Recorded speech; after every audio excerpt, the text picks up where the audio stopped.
Swayam Prabha. Digital India. Educated India.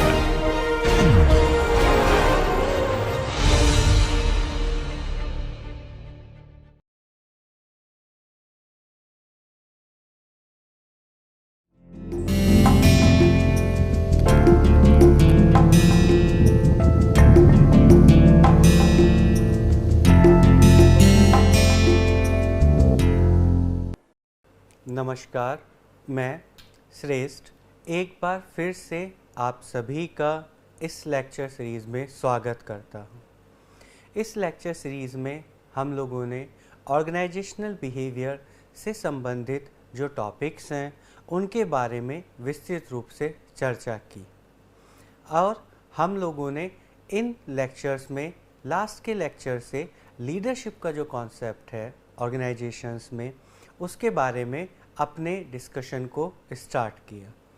हम लोगों ने ये समझा कि लीडरशिप क्या होती है, लीडरशिप का अर्थ क्या है और लीडर्स किस तरीके से जो ग्रुप मेंबर्स हैं उनके बिहेवियर को इन्फ्लुएंस करता है और किस प्रकार ये फॉलोअर्स भी लीडर्स को इन्फ्लुएंस करते हैं तथा इन दोनों के साथ साथ किस तरीके से कॉन्टेक्स्ट या सिचुएशनल जो फैक्टर्स हैं लीडर और मेंबर्स के इफ़ेक्टिवनेस और उनके रिलेशनशिप को इन्फ्लुएंस करती है। उसके बाद हम लोगों ने ये जाना था कि लीडर्स के क्या इम्पोर्टेंट बेसिक फंक्शंस होते हैं, अर्थात वो क्या कार्य करते हैं, और उसके बाद हम लोगों ने लीडर्स और मैनेजर्स के बीच में जो मेजर डिफरेंसेस हैं, हम किस प्रकार से लीडर्स और मैनेजर्स को डिफ्रेंशिएट कर सकते हैं उसके बारे में विस्तृत चर्चा की। उस लेक्चर में हम लोगों को ट्रेट थेरीज़ जो लीडरशिप की हैं उनके बारे में भी चर्चा अपनी कंप्लीट करनी थी, लेकिन समय न होने के कारण हम लोग इस लेक्चर में पहले जो लीडरशिप की ट्रेट थेरीज़ हैं उनके बारे में डिस्कशन करेंगे और उसके बाद आगे के डिस्कशन में आज का जो लेक्चर है बिहेवियरल थेरीज़ ऑफ लीडरशिप उसको कंटिन्यू करेंगे।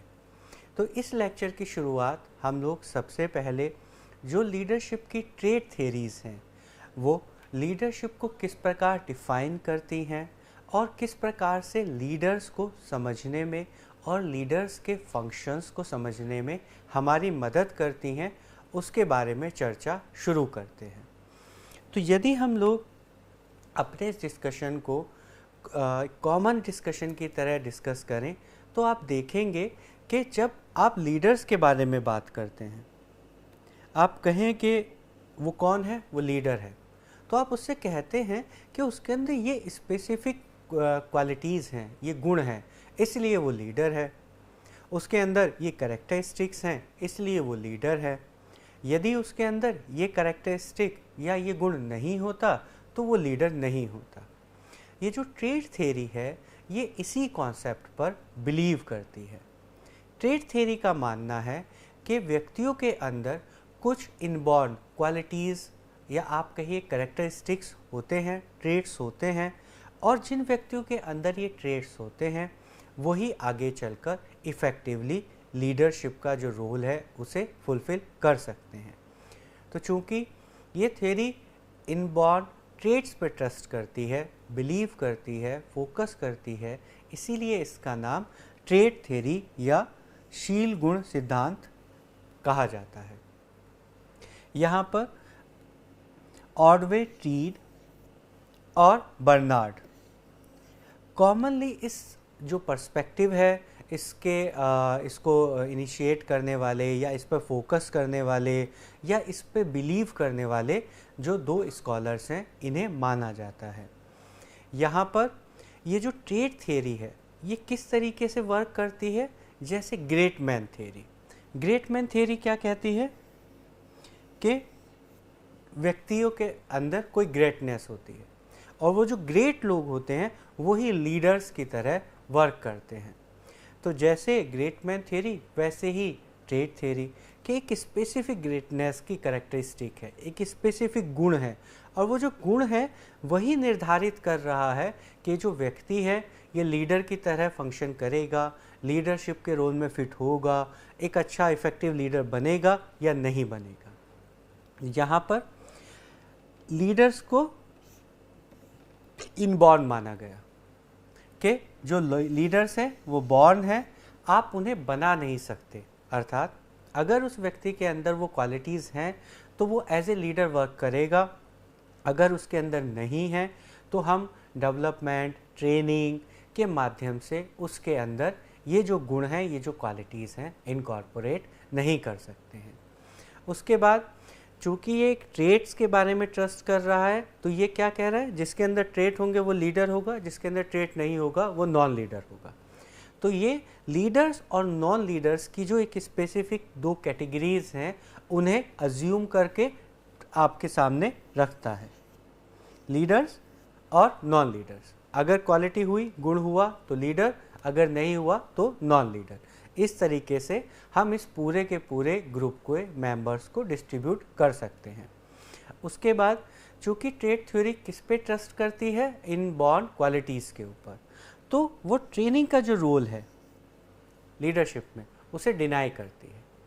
तो अगर ट्रेनिंग के माध्यम से हम किसी को लीडर बना सकते हैं, ये ट्रस्ट या ये अजम्पशन ट्रेट थ्योरी की नहीं है। ट्रेट थ्योरी इस अजम्पशन को डिनाई करती है। उसके बाद अब क्वेश्चन ये है कि अगर ट्रेट थ्योरी ट्रेट्स पर बिलीव करती है तो वो कौन कौन से ट्रेट्स हैं जिनको हम लोग ये कह सकते हैं कि ये ट्रेट मिलकर एक लीडर को डेवलप करते हैं।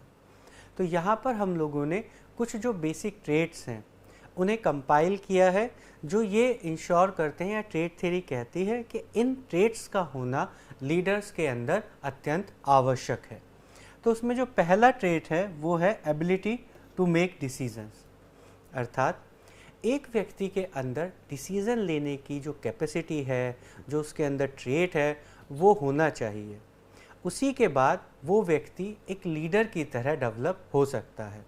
यदि वो डिसीज़न लेने की क्वालिटी नहीं है उसके पास, तो वो आगे एज ए लीडर ठीक से काम नहीं कर पाएगा। उसके बाद एक लीडर के अंदर और कौन सी क्वालिटी होनी चाहिए, क्रिएटिविटी।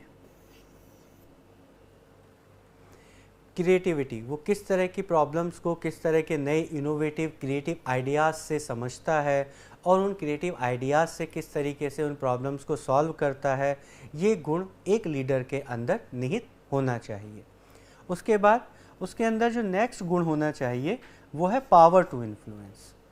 मतलब मेरे अंदर एक क्वालिटी, ये गुण होना चाहिए कि मैं औरों को इन्फ्लुएंस कर सकूं। जब ये गुण मेरे अंदर निहित होगा तभी मैं दूसरे लोगों को इन्फ्लुएंस कर पाऊंगा और एज ए लीडर अपना रोल प्ले कर पाऊंगा। उसके बाद जो नेक्स्ट कैरेक्टरिस्टिक है वो है सेल्फ मॉनिटरिंग। अर्थात जो लीडर्स हैं उन्हें खुद अपने आप को मॉनिटर करने की क्वालिटी उनके अंदर होनी चाहिए कि वो जो कर रहे हैं वो कैसा है, उसको मॉनिटर करें, इवैल्यूएट करें। तो सेल्फ मॉनिटरिंग की जो क्वालिटी है वो लीडर्स के लिए ट्रेट थ्योरी में एसेंशियल मानी गई है। उसके बाद जो नेक्स्ट एक क्वालिटी है वो है इमोशनल इंटेलिजेंस, या आप कहिए इमोशनल विजडम, इमोशनल स्टेबिलिटी या इमोशनल मैच्योरिटी। ये क्वालिटी एक लीडर के अंदर होना एक किसी भी अच्छे लीडर की एक बेहतरीन निशानी है। क्यों? क्योंकि जो प्रॉब्लम्स जब आएंगी, जो इमोशनल ट्रॉमा होंगे, जो इमोशनल कॉन्फ्लिक्ट्स होंगे, या जब डिफरेंट तरह के हमारे पास आर्ग्यूमेंट आएंगे, तो उस समय एक लीडर का इमोशनली मैच्योर होना, इमोशंस को कंट्रोल करना, मैनेज करना उसके लिए बहुत ज़रूरी है। क्योंकि यदि वो अपने इमोशंस को कंट्रोल ना कर पाए, मैनेज ना कर पाए, तो वो जो उस पर्टिकुलर कंडीशन है, कॉन्टेक्स्ट है, उसमें वो बहुत अच्छे से बिहेव नहीं करेगा। उसका जो बिहेवियर होगा वो इमोशनल बिहेवियर होगा।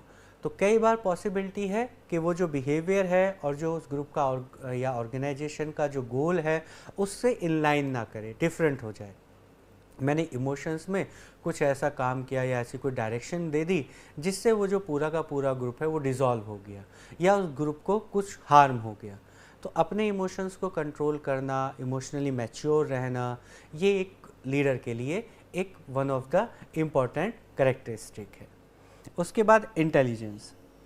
एक लीडर के लिए इंटेलिजेंट होना, उसके इंटेलेक्चुअल कैपेसिटीज़ का होना बहुत ज़रूरी है। यदि मैं इंटेलिजेंट नहीं हूँ, मुझे चीज़ों को समझने में प्रॉब्लम है, मैं चीज़ों को एनालाइज नहीं कर पा रहा हूँ, तो होगा क्या, मैं अपने फॉलोअर्स की जो प्रॉब्लम्स हैं, उनके जो इश्यूज़ हैं, उन्हें भी ठीक से ना ही समझ पाऊँगा, ना ही एनालाइज कर पाऊँगा।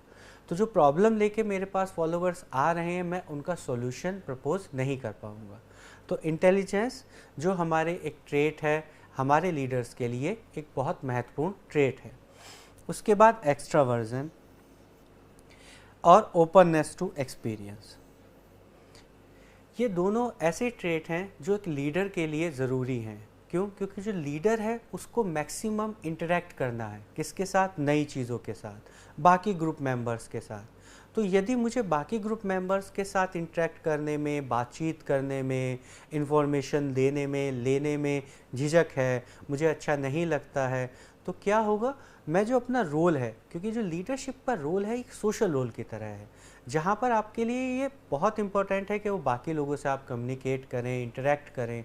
तो यदि मैं उसमें कैपेबल नहीं हूँ, तो क्या होगा, मैं एज ए लीडर अपना रोल सफिशेंटली फुलफिल नहीं कर पाऊँगा। ओपननेस टू न्यू एक्सपीरियंसेस, क्योंकि जो लीडर है वो क्या फोकस करता है? डेवलपमेंट का। वो क्या चाहता है? Future perspective. तो अगर मैं ओपननेस टू न्यू एक्सपीरियंसेस, नई जो चीज़ें हैं उन्हें एक्सपीरियंस ना करूं, उन्हें डिनाई कर दूं, तो होगा क्या है, वो जो डेवलपमेंट के जो मेरी प्रोबेबिलिटीज़ हैं, पॉसिबिलिटीज़ हैं, वो कम हो जाएंगी। तो एक लीडर के लिए ये बहुत ज़रूरी है कि उसके अंदर ओपननेस टू एक्सपीरियंस की क्वालिटी हो। उसके बाद सेल्फ एफिकेसी। सेल्फ एफिकेसी का अर्थ है अपने अंदर का ये बिलीव कि हम ये कार्य कर सकते हैं। एक लीडर के अंदर ये क्वालिटी होना बहुत इम्पॉर्टेंट है, क्योंकि उसी की जो सेल्फ एफिकेसी है, उसी पे भरोसा करके जो फॉलोअर्स हैं उसे अपना लीडर मान रहे हैं। अगर लीडर को ही लगे कि ये काम होगा, नहीं होगा, कर पाऊँगा, नहीं कर पाऊँगा, तो फॉलोअर्स उस पर किस तरीके से ट्रस्ट करेंगे? वो ट्रस्ट नहीं कर पाएंगे। तो एक लीडर के लिए सेल्फ एफिकेसी इम्प्रूव होना, सेल्फ एफिकेसी ज़्यादा होना और सेल्फ एफिकेसी को एक्सप्लेन करना, ये एक अत्यंत आवश्यक गुण है। तो अब हम लोगों ने ट्रेट थ्योरी जो है लीडरशिप की, उसके बारे में डिस्कशन किया। हमने ये देखा कि जो ट्रेट थ्योरी है किस पे बिलीव कर रही है कि स्पेसिफिक कुछ ट्रेट्स हैं और उन ट्रेट्स की वजह से कोई व्यक्ति लीडर या नॉन लीडर की तरह बिहेव कर सकता है। अब जो नेक्स्ट अप्रोच है लीडरशिप को समझने के लिए, वो है बिहेवियरिस्ट अप्रोच। बिहेवियरिस्ट अप्रोच में क्या माना गया है कि जो लीडर्स हैं वो जन्मजात नहीं हैं, ऐसी कोई स्पेसिफिक क्वालिटी नहीं है कि वो जो लीडर पैदा हुआ है लेकर। ये जो क्वालिटीज़ हैं ये आप लर्न कर सकते हो। तो बिहेवियरिस्ट का ये मानना है कि लीडर्स बॉर्न नहीं होते हैं। अगर हम ये माने महात्मा गांधी एक बहुत अच्छे लीडर हैं, तो इसका अर्थ ये नहीं है क्योंकि वो महात्मा गांधी ही बन के पैदा हुए थे इसलिए महात्मा गांधी बने। वो महात्मा गांधी बने क्योंकि उन्होंने कुछ स्किल्स को लर्न किया, कुछ ऐसी सिचुएशंस हुई जिन सिचुएशन में उन्होंने एनकाउंटर किया, उन्होंने उन सिचुएशंस के साथ फाइट की और उस टेंडेंसी के माध्यम से समय के साथ धीरे धीरे लर्न करते करते वो as a great leader develop हुए। तो ये जो थ्योरी है, बिहेवियरिस्ट थ्योरी है, ये बिलीव करती है कि स्पेसिफिक टाइप के कुछ बिहेवियर पैटर्न्स होते हैं और वो जो बिहेवियर पैटर्न्स है आप ट्रेनिंग से, एक्सपीरियंसेस से, एज के साथ साथ, या अगर आप मेंटर कहीं पर कोचिंग करें, स्किल्स को उन्हें लर्न करें तो आप लर्न कर सकते हैं।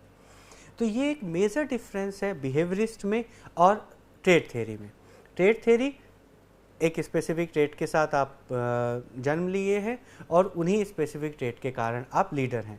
बिहेवियरिस्ट ऐसा नहीं है। जो लीडरशिप है वो कुछ बिहेवियर पैटर्न्स हैं और इन बिहेवियर पैटर्न्स को हम लोग लर्निंग से, टीचिंग से, एक्सपीरियंस के माध्यम से लर्न कर सकते हैं। तो यही बात यहाँ इस स्लाइड में मेंशन है कि लीडर्स बॉर्न नहीं हैं, स्पेसिफिक तरह के बिहेवियर पैटर्न्स होते हैं लीडरशिप में और ये जो बिहेवियर पैटर्न्स है इन्हें आप ट्रेनिंग से, कोचिंग से, एक्सपीरियंसेस से सीख सकते हैं। हो सकता है आपके लाइफ में इस तरह के एक्सपीरियंसेस हों कि आप उन बिहेवियर पैटर्न्स को समझें, सीखें और उसके बाद उन बिहेवियर पैटर्न्स में इन्वॉल्व होने के कारण आप एक अच्छे लीडर आगे बने और आगे बढ़कर आप एक अच्छे लीडर की तरह अपनी भूमिका को अदा कर पाएँ। अब यहाँ पर अब हम लोगों को लिए ये समझना है कि जो लीडर्स हैं उन्हें जो उनके फॉलोवर्स हैं व्यवहार के अनुसार पहचाना जा सकता है। तो यहाँ पर किस पे ज़्यादा फोकस किया जा रहा है? बिहेवियर्स पर, ट्रेट्स पर नहीं। ट्रेट्स के साथ साथ बिहेवियर जो स्पेसिफिक हैं उनको बिहेवियरिस्ट जो थेरीज हैं उनमें ज़्यादा फोकस किया गया है। अब इन लोगों का मानना है कि गुणों से ज़्यादा व्यवहार पर हमें ध्यान देना चाहिए। तो बिहेवियरल जो अप्रोच है उसमें जो हम थेरीज आगे डिस्कस करेंगे उसमें आप देखेंगे कि जो लीडर्स हैं उनके बिहेवियर्स पर ज़्यादा फोकस किया गया है। अब ये जो बिहेवियरिस्ट अप्रोच है इसमें कुछ स्पेसिफिक स्टडीज़ हैं।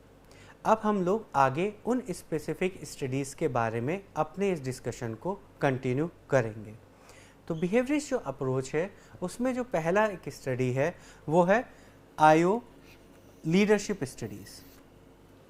ये वो सीरीज़ ऑफ स्टडीज़ हैं जो यहाँ पर आयो में हुई, इसीलिए इन्हें आयो लीडरशिप स्टडीज़ के नाम से जाना जाता है।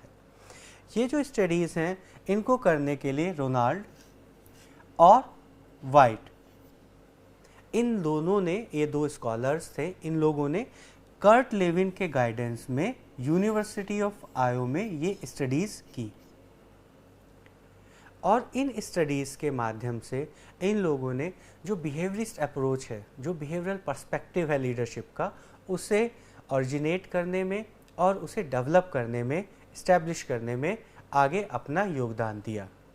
अब हम ये देखते हैं कि इन सीरीज़ ऑफ एक्सपेरिमेंट में, इस एक्सपेरिमेंट में क्या उन्होंने किया, क्या उनका मेथड था और किस तरीके का रिज़ल्ट या कंक्लूज़न वो लोग इस स्टडी के माध्यम से दे पाए। तो जो कर्ट लेविन थे ये बहुत ज़्यादा नोन है अपने जो कॉग्निटिव एस्पेक्ट्स हैं, जो कॉग्निटिव थेरीज़ हैं बिहेवियर को एक्सप्लेन करने के लिए, उनके लिए ये काफ़ी जाने जाते हैं। उसके बाद इन्हें ग्रुप डायनेमिक्स के जो कॉन्सेप्ट हैं उसके एज ए फादर भी काफ़ी बुक्स में काफ़ी स्कॉलर्स बिलीव करते हैं। तो जो कर्ट लेविन है उसका स्पेशलाइजेशन किन में हुआ? कॉग्निटिव एक्सप्लेनेशंस और ग्रुप डायनेमिक्स। और जो लीडरशिप है आप देखेंगे उसमें भी इन दोनों कॉन्सेप्ट का एक महत्वपूर्ण योगदान है कि ग्रुप डायनेमिक्स कैसी है, क्योंकि जो लीडर होगा वो किसी ग्रुप का होगा तो उसके लिए बहुत ज़रूरी है कि वो ग्रुप डायनेमिक्स को समझे। तो अब हम आगे देखते हैं कि ये स्टडीज़ किस तरह का रिज़ल्ट दी। तो ये जो स्टडी थी ये जो 10 साल के लगभग के बच्चे थे उन पे की गई और कुछ हॉबी क्लब्स की तरह कुछ ग्रुप्स फॉर्म किए गए।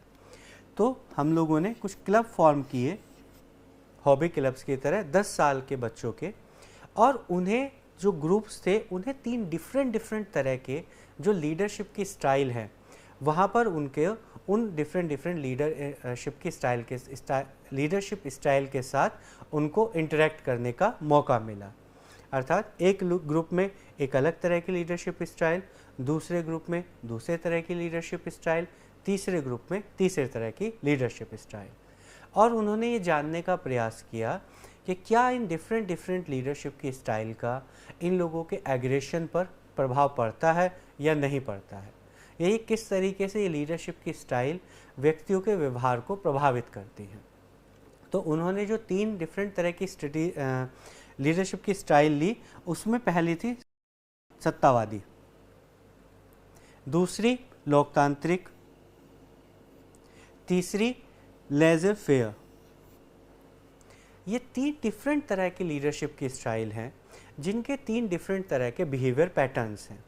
तो ये जो ऑथोरिटेरियन जो स्टाइल है इसके किस तरह के बिहेवियर पैटर्न्स हैं कि ये जो लोग हैं ये अपनी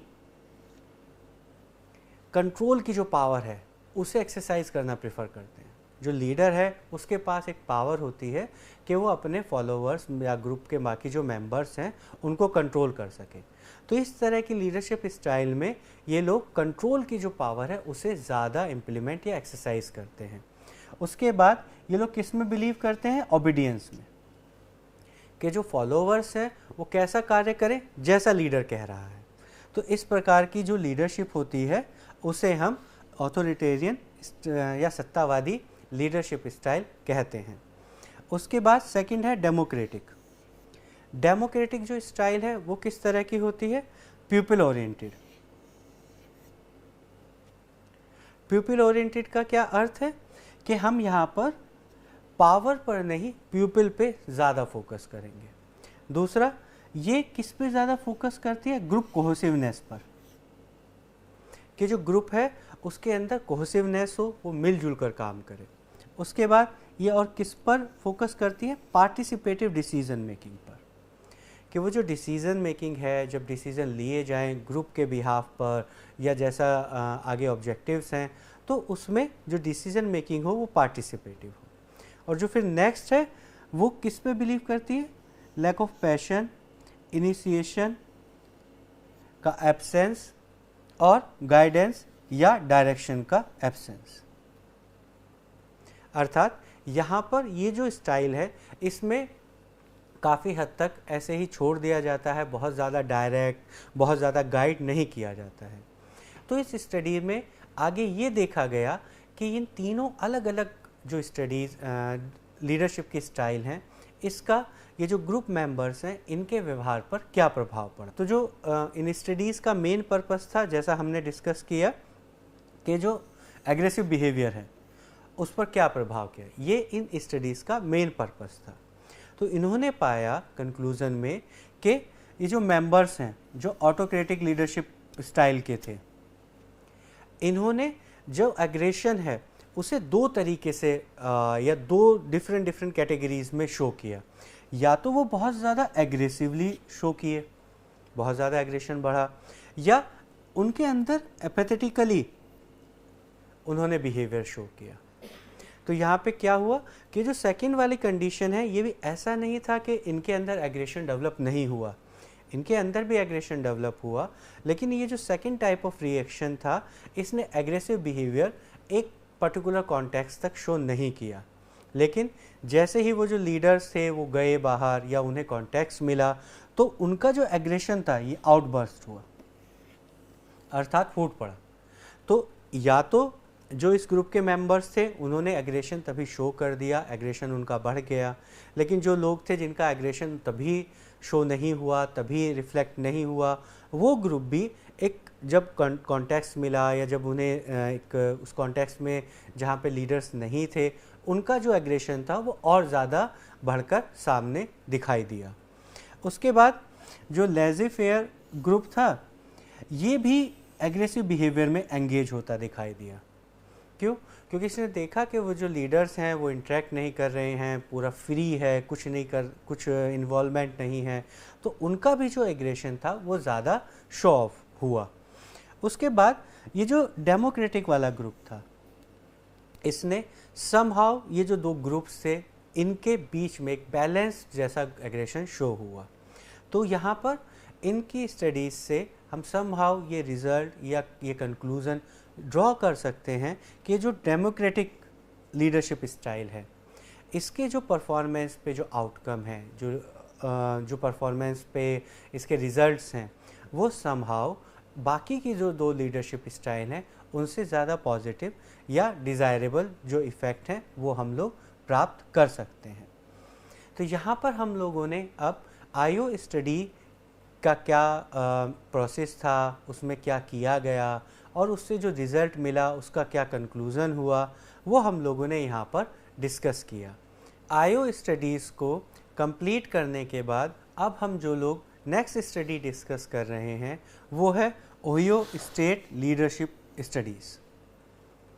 यहाँ इस स्टडीज़ में जो डिफरेंट डिसिप्लिन्स थे उनके डिफरेंट स्कॉलर्स ने मिलकर एक क्वेश्चनर प्रिपेयर किया। तो ये जो स्टडी है इसमें हमें डिफरेंट डिसिप्लिन्स के आइडियाज़, उनकी आइडियोलॉजी, उनकी नॉलेज का जो बेनिफिट्स थे वो हुए। तो ये एक इंटरडिसिप्लिनरी टीम बनी जिन्होंने क्या प्रिपेयर किया? लीडर बिहेवियर डिस्क्रिप्शन क्वेश्चनर, एक क्वेश्चनर प्रिपेयर किया। इस क्वेश्चन में उन लोगों ने फाइनली 150 स्टेटमेंट्स रखे और इस क्वेश्चन का, इस स्केल का क्या पर्पस था कि जो लीडरशिप है डिफरेंट कॉन्टेक्स्ट में उसको एनालाइज करना, कि लोगों के लीडर्स को लेकर, लीडरशिप को लेकर क्या क्या डिफरेंट थॉट्स हैं, क्या उनके बिलीव्स हैं, उसके बारे में जानकारी एकत्र करना डिफरेंट कॉन्टेक्स्ट में, ताकि हम लोग एक कंपाइल्ड वे में लीडरशिप को समझ सकें कि ये एक ऐसा लीडरशिप का स्टाइल है या लीडरशिप का मेथड है जो ऑलमोस्ट सभी कॉन्टेक्स्ट में वर्क करता है, या कॉन्टेक्स्ट के डिफरेंट होने के बाद लीडरशिप में क्या क्या डिफरेंसेस या लीडरशिप के स्टाइल में क्या क्या डिफरेंसेस आ सकते हैं।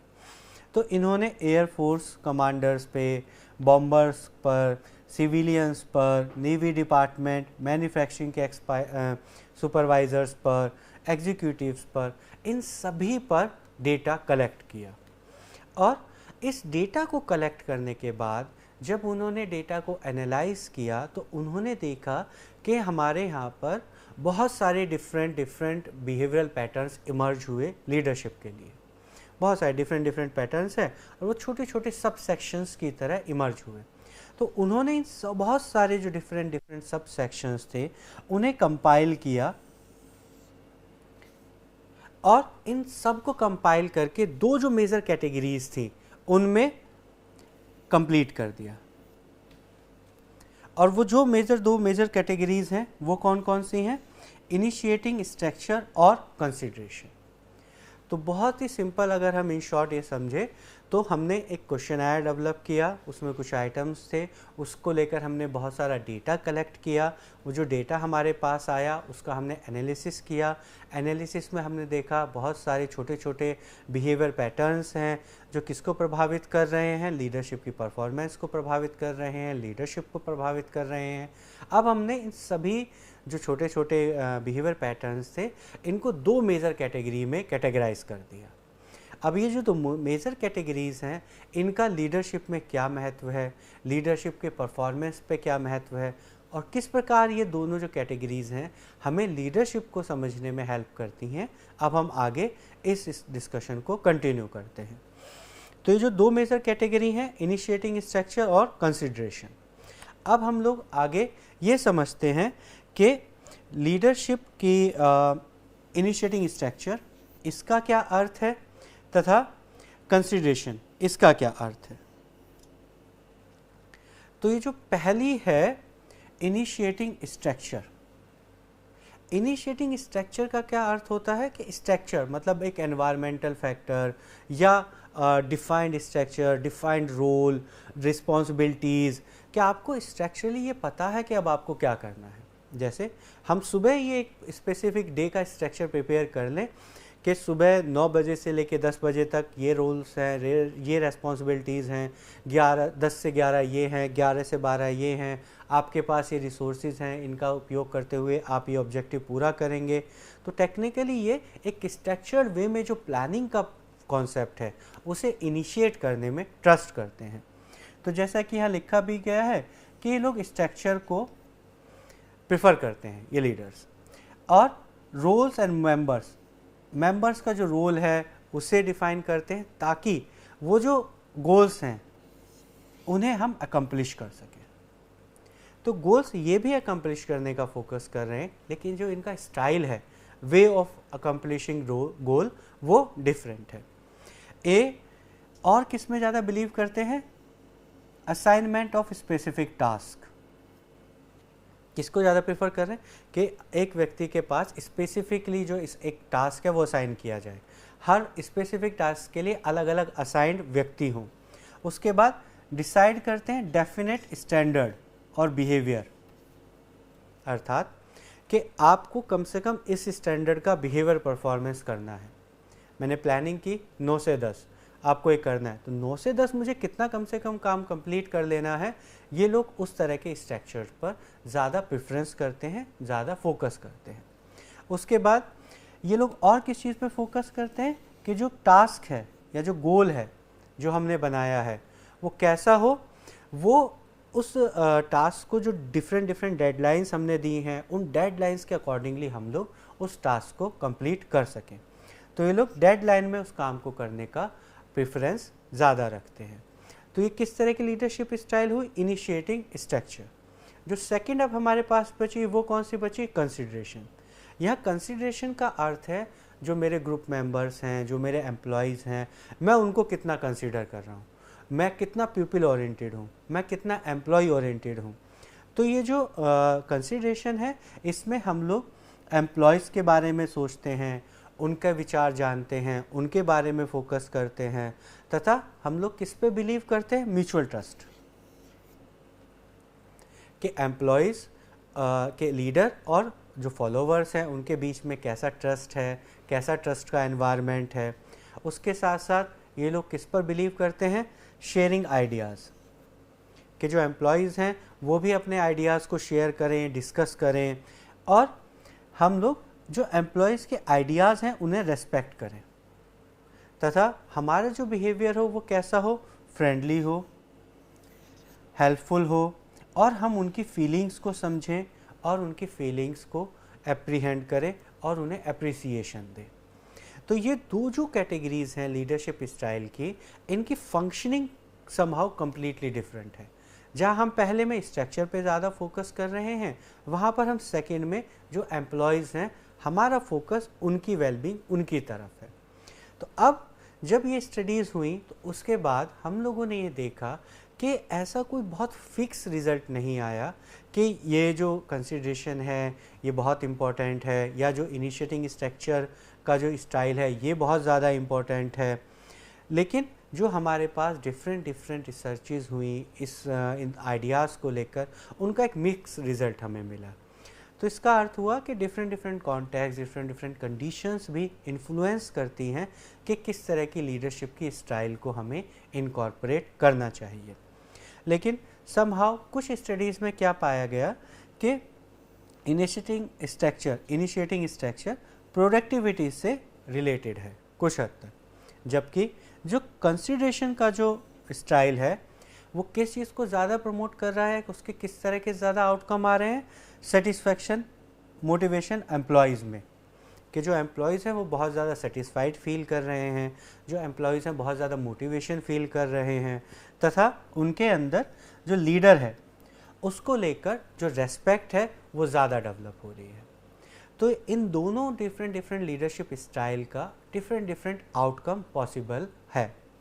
अब इसके बाद इन्होंने ये और कंक्लूड किया कि जो लीडर है इसके अंदर दोनों तरह की क्वालिटीज़ होनी चाहिए। जैसे जैसे डिमांड हो, जैसा जैसा टास्क अलाउ करे, जैसे जैसे एम्प्लॉयज़ हों, उसके अकॉर्डिंगली वो उन लीडरशिप की स्टाइल को चेंज कर सके। तो यहाँ पे हम लोगों ने इन सीरीज़ ऑफ स्टडीज़ को कंप्लीट करने के बाद, ओहियो स्टडीज़ को कंप्लीट करने के बाद, अब जो नेक्स्ट स्टडीज़ हैं जिन्होंने बिहेवियरल जो अप्रोच है लीडरशिप की उसमें अपना योगदान दिया, वो थर्ड है मिशिगन स्टडीज़। मिशिगन स्टडीज़ का बिहेवियरल जो अप्रोच है उसको समझने में एक महत्वपूर्ण योगदान है। अब हम लोग समझते हैं कि मिशिगन स्टडीज़ क्या थी, उनका ऑब्जेक्टिव क्या था, पर्पस क्या था, और वो किस तरह का जो उनका आउटकम है, कंक्लूज़न है, हम ड्रॉ कर सकते हैं। तो जो मिशिगन स्टडी थी इसका लक्ष्य था लीडरशिप के पैटर्न्स को इस्टेब्लिश करना और आइडेंटिफाई करना, जिससे कि हमारा जो ग्रुप इफ़ेक्टिवनेस है उस पर जो इसका प्रभाव पड़ता है हम लोग उसे आइडेंटिफाई कर सकें। तो डिफरेंट लीडरशिप पैटर्न्स का जो ग्रुप की इफ़ेक्टिवनेस है उसका क्या प्रभाव पड़ता है, ये जानने के लिए जो मिशिगन स्टडीज़ हैं उन्हें डिज़ाइन और डेवलप किया गया। अब इन मिशिगन स्टडीज़ में किया क्या गया कि मिशिगन स्टडीज़ में इंटरव्यूज़ कंडक्ट किए गए, जबकि हमने ओहियो स्टडीज़ में क्या देखा था कि हमारे पास एक क्वेश्चन आया था, उसमें कुछ स्टेटमेंट्स थे, और उन स्टेटमेंट्स को कंसीडर करते हुए हम लोगों ने डेटा कलेक्ट किया, डेटा एनालाइज किया और उससे अपने रिज़ल्ट को आगे जाना। यहाँ पर इन मिशिगन स्टडीज़ में हम लोगों ने ओपन एंडेड जो इंटरव्यूज़ थे उन्हें यूज़ किया, और इंटरव्यू के माध्यम से हम लोगों ने ये जानने का प्रयास किया कि लीडरशिप के पैटर्न्स का और ग्रुप की इफ़ेक्टिवनेस पर क्या प्रभाव पड़ता है। ये जो इंटरव्यूज थे ये कहाँ कंडक्ट किए गए? सुपरवाइजर्स और उनके सबऑर्डिनेट्स पर। किस किस कॉन्टेक्स्ट में? हाई और लो productivity groups, different different organisations में। तो डिफरेंट डिफरेंट ऑर्गेनाइजेशंस में जो हाई और लो प्रोडक्टिविटी के ग्रुप्स थे, सुपरवाइजर्स थे, सबऑर्डिनेट्स थे, वहाँ पे इन इंटरव्यूज़ को कंडक्ट किया गया। अब जब हमने इन इंटरव्यूज़ को कंडक्ट किया तो उससे जो हमें आउटकम मिला, उससे हमें दो कैटेगरीज मिली, या हम कह सकते हैं कि हमने दो कैटेगरीज को डेवलप किया। तो उन्होंने क्या बताया कि दो तरह का पर्सपेक्टिव हो सकता है, पहला जॉब सेंटर्ड और दूसरा एम्प्लॉय सेंटर्ड। जैसा हम लोगों ने ओहियो स्टडीज़ में देखा था कि एक स्ट्रक्चर्ड फोकस था, दूसरा कंसिडरेशन जो एम्प्लॉय फोकस था। तो यहाँ आप देखेंगे कि समहाउ उसी तरह की ये दो कैटेगरीज हैं। जैसा वहाँ पे इनिशिएटिंग स्ट्रक्चर था, ऐसा यहाँ पे जॉब सेंटर्ड है। जैसा वहाँ पे कंसिडरेशन था, ऐसा यहाँ पे एम्प्लॉय सेंटर्ड है। तो समहाउ इन कॉन्सेप्ट्स में कुछ हद तक सिमिलैरिटी है। तो अब हम देखते हैं कि जॉब सेंटर्ड का क्या अर्थ है। तो जॉब सेंटर्ड में जो स्टाइल है वो क्या कह रहा है? क्लोज सुपरविजन, अटेंशन, हमेशा अटेंशन, अर्थात हमें एम्प्लॉयज़ के ऊपर एक क्लोज सुपरविज़न, कंटिन्यूस सुपरविज़न, एक अटेंशन देने की आवश्यकता होती है। उसके बाद सेकेंड क्या मानना है इसमें कि जो इंस्ट्रक्शंस हैं फॉर वर्क प्रोसीजर्स वो दिए जाने चाहिए कि आपको कैसे कार्य करना है, क्या कार्य करना है। तो उसके लिए जो इंस्ट्रक्शंस पहले से डिसाइडेड हैं या जो इंस्ट्रक्शंस हैं उन्हें हम लोग अपने एम्प्लॉयज़ को देते हैं, और वो जो एम्प्लॉयज़ हैं उन इंस्ट्रक्शंस के अकॉर्डिंगली ही उन इंस्ट्रक्शंस को मानते हुए उस टास्क को काम करते हैं या अपनी परफॉर्मेंस को देते हैं। उसके बाद जो इनका फोकस था वो कहाँ बेसिकली फोकस कर रहे थे ज़्यादा? उनका फोकस था परफॉर्मेंस पर, आउटकम्स पर, कि अगर ये इंस्ट्रक्शन दिए गए, ये सुपरवाइज किया गया, ये मेरा टास्क था, तो अब हमें इसकी जो परफॉर्मेंस है उस पे भी और ज़्यादा फोकस करना है कि जो परफॉर्मेंस है वो क्या आई, उसका क्या आउटकम हुए। तो यहाँ पर हम लोगों ने जॉब सेंटर्ड जो अप्रोच है, स्टाइल है, उसकी जो बेसिक कैरेक्टरिस्टिक्स हैं उसके बारे में डिस्कशन किया। अब हम लोग आगे ये जानते हैं कि जो एम्प्लॉय सेंटर्ड है इसकी क्या बेसिक कैरेक्टरिस्टिक्स हैं, इसकी क्या बेसिक क्वालिटीज़ हैं। तो उसमें जो एम्प्लॉय सेंटर्ड है उसकी क्या बेसिक कैरेक्टरिस्टिक है कि ये कोहेसिवनेस पर फोकस करता है। और किस पर फोकस करता है? ग्रुप्स की इफ़ेक्टिवनेस पर, कि जो वर्क ग्रुप हैं, जो ग्रुप्स हैं संगठन में, ऑर्गेनाइजेशन में, उनकी क्या इफ़ेक्टिवनेस है, उनके ग्रुप्स में कितनी कोहेसिवनेस है, लोग कितना मिलजुल कर कार्य करते हैं, लोग कितना एक दूसरे के साथ काम करना पसंद करते हैं, कितना वो मिलजुल कर अपने जो टीम के ऑब्जेक्टिव्स हैं उनको पाने के लिए कितना कंट्रीब्यूट करते हैं। तो ये सारा कहाँ फोकस है? एम्प्लॉय सेंटर्ड में। अब और इन्होंने क्या फोकस किया? एम्प्लॉयज़ के सेटिस्फैक्शन पर, कि एम्प्लॉयज़ का जो सेटिस्फैक्शन है वो भी बहुत ज़्यादा इम्पोर्टेंट है हमारी ऑर्गेनाइजेशंस के लिए। उसके बाद ये इनका क्या फोकस था? सिर्फ परफॉर्मेंस नहीं, हाई परफॉर्मेंस गोल। परफॉर्मेंस के साथ साथ इन लोगों ने जो गोल्स हैं, जो हाई परफॉर्मेंस के गोल्स हैं, उन पर भी अपना ध्यान केंद्रित करने की सलाह दी। अब हम लोग यहाँ देखते हैं कि ये जो कंडीशंस हैं मिशिगन और ओहियो, किस तरीके से ये जो इनका आउटकम्स आए वो किस तरीके से एक दूसरे से सिमिलर हैं और किस तरीके से डिफरेंट हैं। तो सबसे पहले हम देखते हैं मिशिगन स्टडीज़ में। तो जो मिशिगन स्टडीज़ हैं इसमें क्या पाया गया कि दो तरह के हैं। पहला एम्प्लॉय सेंटर्ड,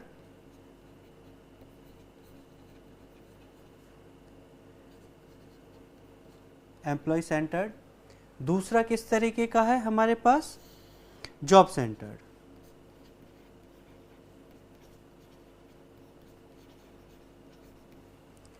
तो मिशिगन स्टडी का जो हमें कंक्लूजन मिला कि हमारे पास दो डिफरेंट डायमेंशंस हैं, एक दूसरे से अलग, पहला जॉब सेंटर, दूसरा एम्प्लॉय सेंटर।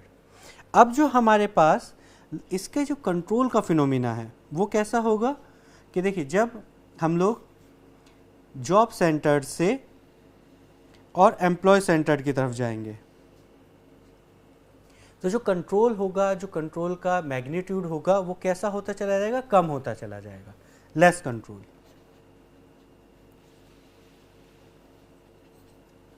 लेकिन जब हम लोग एम्प्लॉय सेंटर्ड से जॉब सेंटर्ड की तरफ जाएंगे तो कैसा होगा, मोर कंट्रोल।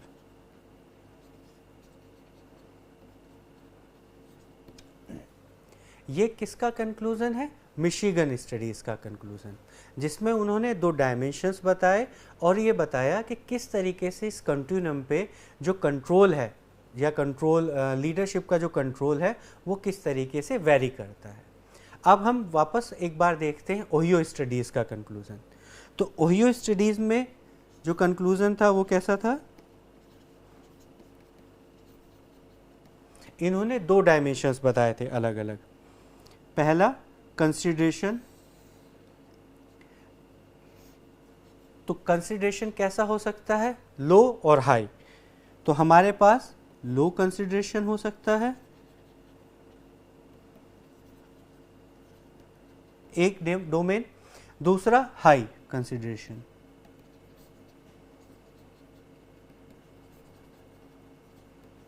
अब एक और जो इन्होंने डोमेन क्रिएट किया था, कैटेगरी बनाई थी, वो क्या थी, इनिशिएटिंग स्ट्रक्चर।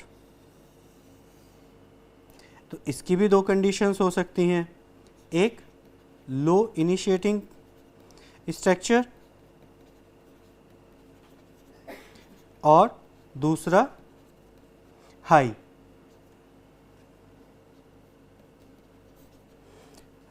Initiating structure.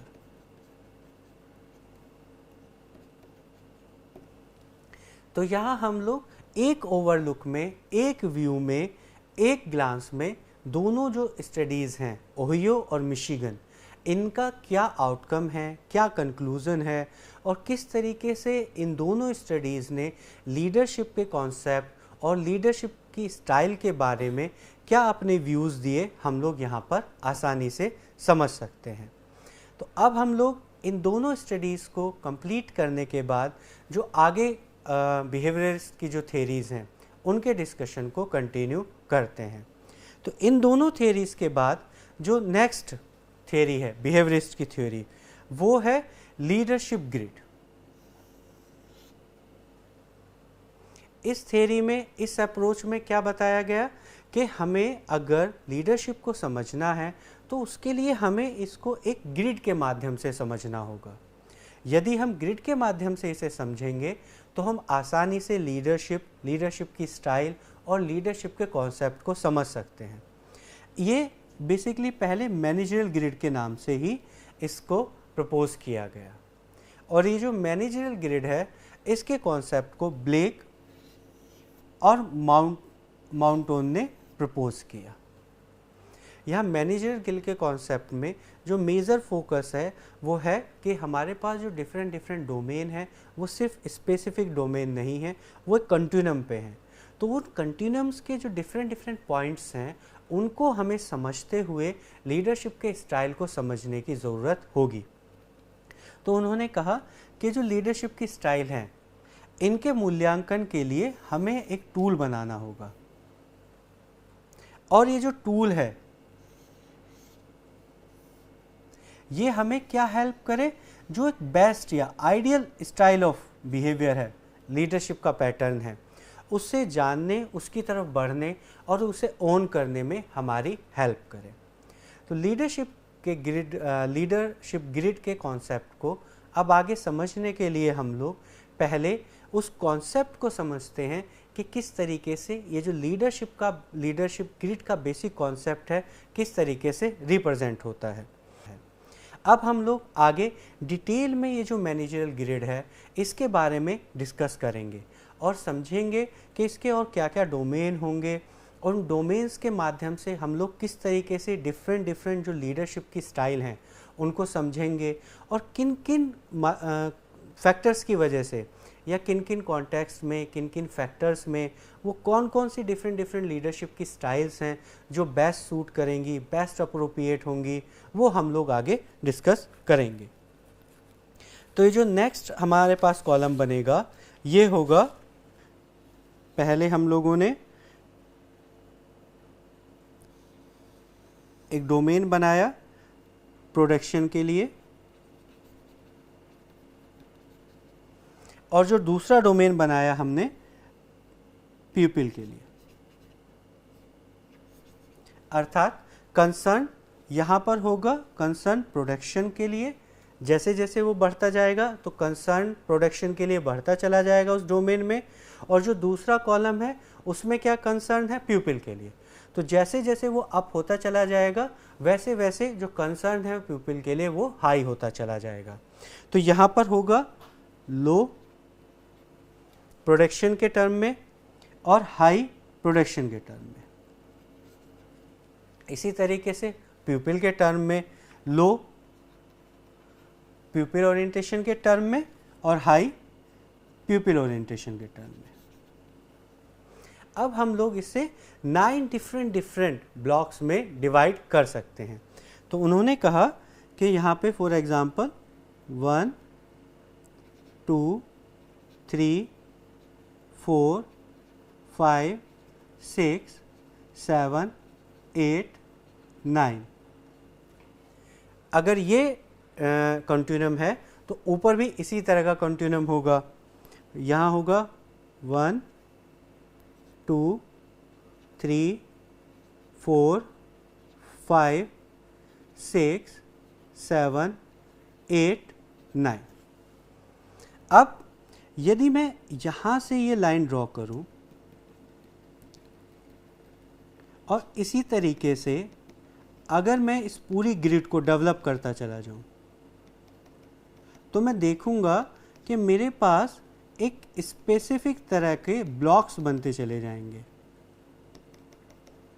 और ये ब्लॉक्स मुझे डिफरेंट डोमेन्स और डिफरेंट डायमेंशंस के बारे में जानकारी देंगे। तो अब हम लोग धीरे धीरे एक एक करके इस पूरी ग्रिड को कंप्लीट कर लेते हैं। तो फॉर एग्जांपल ये जो मेरी ग्रिड है कुछ इस तरीके से शो करेगी, जहाँ पर ये जो पूरे कंटिन्यूम है इन कंटिन्यूम में डिफरेंट पॉइंट्स मुझे शो होंगे। और अब समहाउ हम लोग इस ग्रिड को जो इसका ड्राइंग है ये हम लोगों ने अब कंप्लीट किया।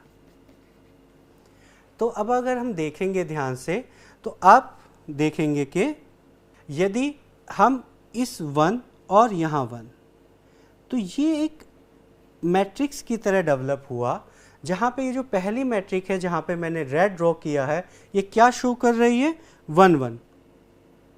किसमें? दोनों डोमेन में, प्रोडक्शन के डोमेन में भी और पीपल के डोमेन में भी। अब दूसरी कौन सी हो सकती है? जैसे इसी के पैरेलल यहाँ पर, तो ये कौन सी डोमेन हो सकता है? 9 और 1। अब एक होगी बिल्कुल इनके मिडिल में, मतलब 5 के साथ उसके पैरेलल, दोनों तरफ बिल्कुल एवरेज, बिल्कुल मिडिल में। तो यहाँ पे कौन सा मैट्रिक होगा? 5 5। अर्थात प्रोडक्शन में भी हम लोग एवरेज और हम पीपल ओरिएंटेशन में भी एवरेज। उसके बाद एक और जो इधर कॉलम होगा वो कौन सा होगा?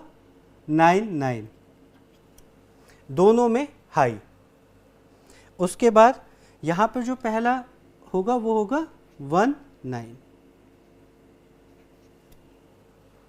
तो इस तरह से हमने देखा कि हमने एक पूरी ग्रिड डेवलप की। उस ग्रिड में डिफरेंट ब्लॉक्स हैं और वो जो ग्रिड है उसके डिफरेंट ब्लॉक्स और डिफरेंट जो कंटिन्यूम है वो डिफरेंट जो मीनिंग है उसको शो कर रहा है। तो यहाँ पर यदि हम देखें तो जो हमारे पास पहला है 1 1, 1 1। इसके लिए जो हमारे पास लीडरशिप का जो बेस्ट या एक अप्रोप्रिएट मेथड प्रपोज किया वो होगा इम्पोवराइज्ड मैनेजमेंट।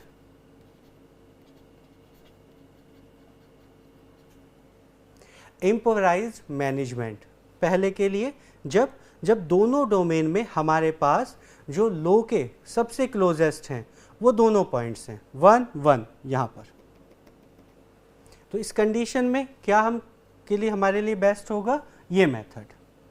अब उसके बाद जो नेक्स्ट पोजीशन है वो क्या है हमारे पास 9 1। यहाँ कौन सी बेस्ट अपॉर्चुनिटी होगी हमारे पास टास्क मैनेजमेंट।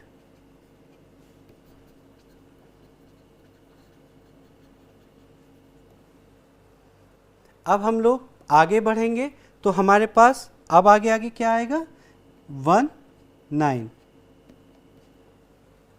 ये कौन से वाली पोजीशन है जहाँ पर हम लोग ये देख रहे हैं कि जो प्यूपिल ओरिएंटेशन है वो बहुत हाई है, तो इसीलिए इसे कहा जाता है कंट्री क्लब।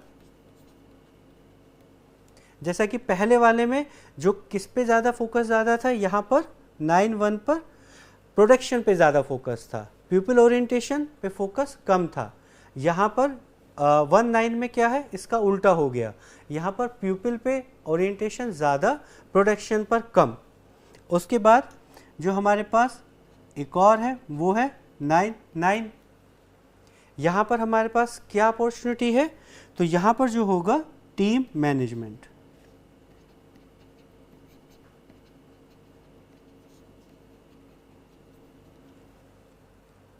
इस तरीके से हमने इस पूरे ग्रिड के जो 4 आउटर ब्लॉक्स थे, जो बाहर के 4 आउटर ब्लॉक्स थे, उसके बारे में डिस्कशन किया। अब इसके बाद जो इसका बिल्कुल मिडिल पे पॉइंट है, केंद्र है, अब वो हमारे पास बचा, तो वो क्या है 5 5। ये क्या कहलाता है मिडिल रोड।